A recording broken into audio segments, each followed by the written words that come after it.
जो शासकीय कार्य होते हैं, जी। उसकी नियमित समीक्षा बहुत ज़रूरी होती है और जिलाधिकारी महोदय के द्वारा निर्देश दिया गया है कि जो ग्राम पंचायतों में जो सामुदायिक शौचालय बने हैं और सामूहिक विवाह की डेट मिल गई है 25 अगस्त, मैं आपके माध्यम से भी अनुरोध करूँगा, 25 अक्टूबर की जो डेट आई है, तो ज़्यादा से ज़्यादा लोगों को लाभ मिले उसका आवेदन कराने के लिए। साथ ही साथ चूँकि कल जो है 17 अगस्त माननीय प्रधानमंत्री जी का जन्म दिवस और विश्वकर्मा पूजा भी है।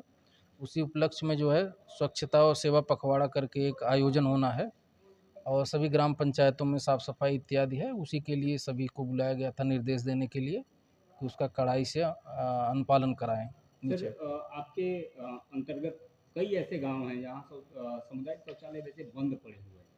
आपने पिछले बार भी कहा था कि मैं उसको जल्दी चालू करवाता हूँ, जी। लेकिन उस पे कोई कार्रवाई नहीं है सर। कई तो क्या? जगहों से शिकायतें मिली हैं इस तरह की कि शौचालय को खोलते नहीं हैं जो केयर टेकर हैं। चूँकि उनका प्रबंधन ग्राम पंचायत में जो स्वयं सहायता समूह होते हैं, उनको उनका प्रबंधन करना होता है और अभी-अभी जो हमारे प्रमुख सचिव साहब हैं, उनका आदेश भी आ गया है।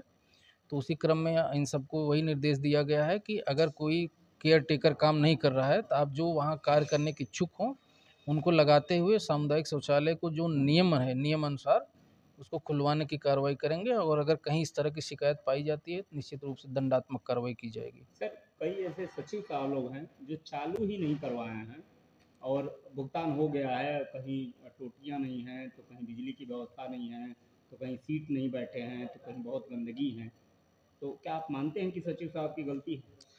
नहीं, देखिए कहीं जो चूँकि जो भी सामुदायिक शौचालय बने थे, तो उस समय जो प्रशासक अवधि थी, तो कई जगहों में आनन-फानन में कुछ 1-2 जगहों में ये कमियाँ पाई गई थी, तो उसको ठीक कराया गया है। बाकी जगहों पे भी उनको चिन्हित करके उसको ठीक कराने की कार्रवाई की जा रही है और निश्चित धन्यवाद। रूप से हम लोग इसको करा लेंगे। धन्यवाद। ठीक, थैंक यू।